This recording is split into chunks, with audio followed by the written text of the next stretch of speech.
Oh, it's been a long time coming, but we now have the truck in the unit, the other unit, with all of the things that are going to go in, such as this little guy, these little guys. I'm very excited. So, truck is parked up. First thing we need to do is I need to take the bed off the back. Bed comes off the back, exhaust off, intake off, get everything out of the way that I can, move all the wiring as well, strip it down to the frame rails, and then we can start having a plan of how we're going to mount the engine in the back of the truck. So this shouldn't take too long. Hopefully have this stripped down today. In theory, I could have everything mounted within a couple of days. We'll see. So we get on. This will probably be multiple parts because no doubt I'll find things along the way that will go wrong.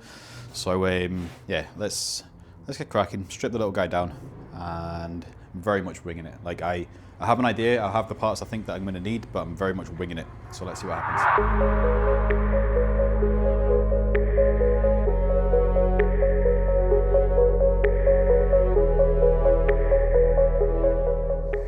First and foremost, we need to get the bed off. This should be pretty easy. We've got these clips on the side, on the back here, one here, and one here. I need to catch the back first because I haven't put rubber bumpers on, so my lights are held on my cable ties because I smashed them. So that comes off, and then these just slide sideways to come out.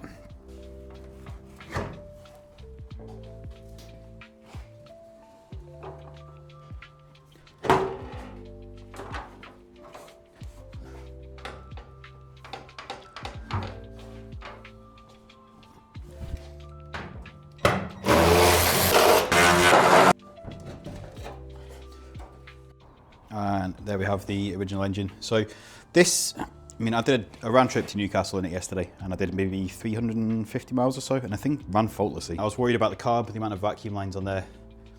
A lot of people have issues with these things with the lines cracking, but it's been maintained really well. I mean, even has these little Hot Boy blue HT leads on there too. Yeah, good little engine. So this will go to a new home soon. What we need to do now is take the bed off. To take the bed off, there's these bolts here along the chassis legs, but there's not much. Like, there's some wiring clips and things to take off, a couple of brackets, but overall this should be fairly straightforward. And then when the bed's off, there'll be loads of access to the chassis legs.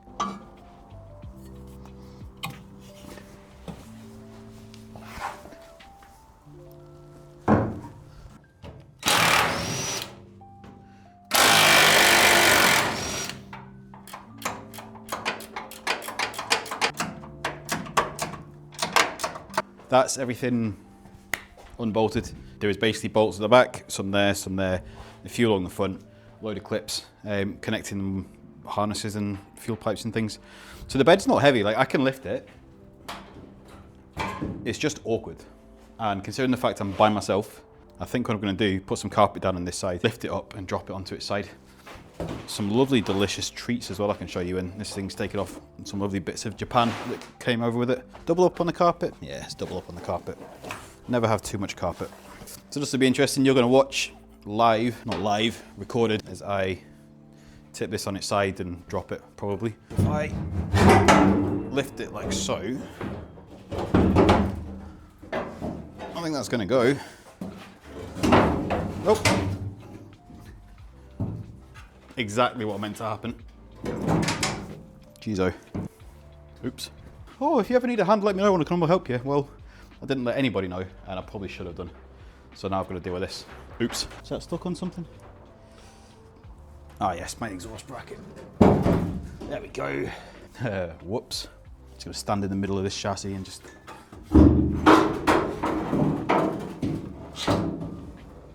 Oh, there we go. Perfect. I don't need to access the back of it anyway. I can just leave it there. I'm not going to leave it there. I'll move it. I'm going to cut it there, and then I'll find a way to move it so I don't embarrass myself any further. As you can see, I put the carpet down and then proceeded to not drop it on the carpet, so that's probably all scuffed, but it's fine. More rattle cans will cover it up. So this is it. This is the frame of a Suzuki Carry. There's really not much to these at all. We've got box section legs going to the back. There's the bash bar at the rear that I made. Very, very basic. So solid axle at the rear. I've got a plan for that. I might be going to a 4-link parallel setup, potentially, using the S13 coilovers that I fitted to the front. They came with a set of rears too, so I might use them on the back of this, just to convert it to a parallel setup. Engine-wise, it's a big package for a small engine. It's a 659cc, and there is a whole lot of it. Most of it seems to be vacuum systems. This will go to a new home very soon, hopefully. Just looking at the bike engine, like the bike engine, considering that's a litre, because the gearbox is so compact and it's part of the whole assembly, this thing sticks out much further. So the bike engine is probably going to sit about here, but the prop shaft's not going to reach, so I'm going to need to do something with that. But yeah, I think it's time to start stripping the engine down. Oh, before I forget, some delicious treats from Japan as well. Don't know what that is. Don't know, but it was stuck in there. We've got some leaves and we've got some screws and some dirt and some tetanus and some diseases. Lovely stuff. So in fact, what I'm going to do is I'm going to go through and just label things. Obviously there's some wiring here that I need to figure out what it's for. The start motor's down there. I've got the coolant temperature up here, which I'm going to use. A throttle cable for the carb. And just look at these vacuum lines though, they are everywhere. There's like vacuums on the airbox. In fact, that one, what was that even connected to? I don't even know anymore. So many vacuum lines. A common problem with these K-trucks, the carbureted ones, is they run a vacuum system for almost everything. They want it for getting up to operating temperature, they want it for the choke, they want it for just all sorts. And a lot of people have issues with these. These hoses could be anything up to 32 years old on this one. So a lot of the times if people have vacuum leaks, it's this that's causing it. But we're going to get rid of all that because we're going to the bike engine, which is a lot simpler. And we're going to have to label everything coming off here. But I mean, there's not much. Even going up to the cab, you've got a harness at the back. Yeah, there's not a massive amount. So I'll label all the wiring that I take off and then start stripping things off this and get the engine out.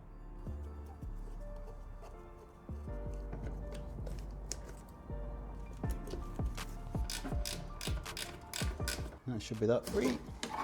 Easy. That's actually the intake from the Yaris. I just stuck it over the outside of the airbox and blanked off the hoses. Makes a lot of noise for a little motor. But big shout out to Rame. Those guys have provided filters for the last few cars for me. Always been well impressed with the service, so thank you very much for that. But that can go to a new home soon.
Ooh.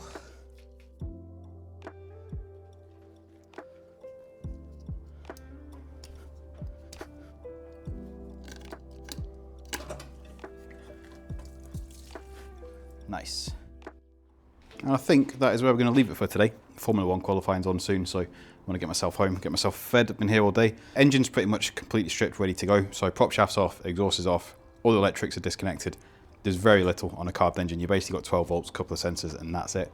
Vacuum system's disconnected, brake boosters off, coolant hoses are off, radiator's gone. Going to reuse the fan shroud on that, but on the Tegra radiator, which is very close to fitting that, so that won't take too much work at all. I'm going to put in new coolant temperature sensor, because the one on the truck, I don't really know how good it is. But again, we'll separate gauges. I said I've got the pod on the dash there, so that's going to show me all my temperatures anyway. That's pretty much it. So thanks for watching. Next time this thing will be out, and that thing can start getting put into position and see what it looks like. Anyway, thanks for watching. Bye.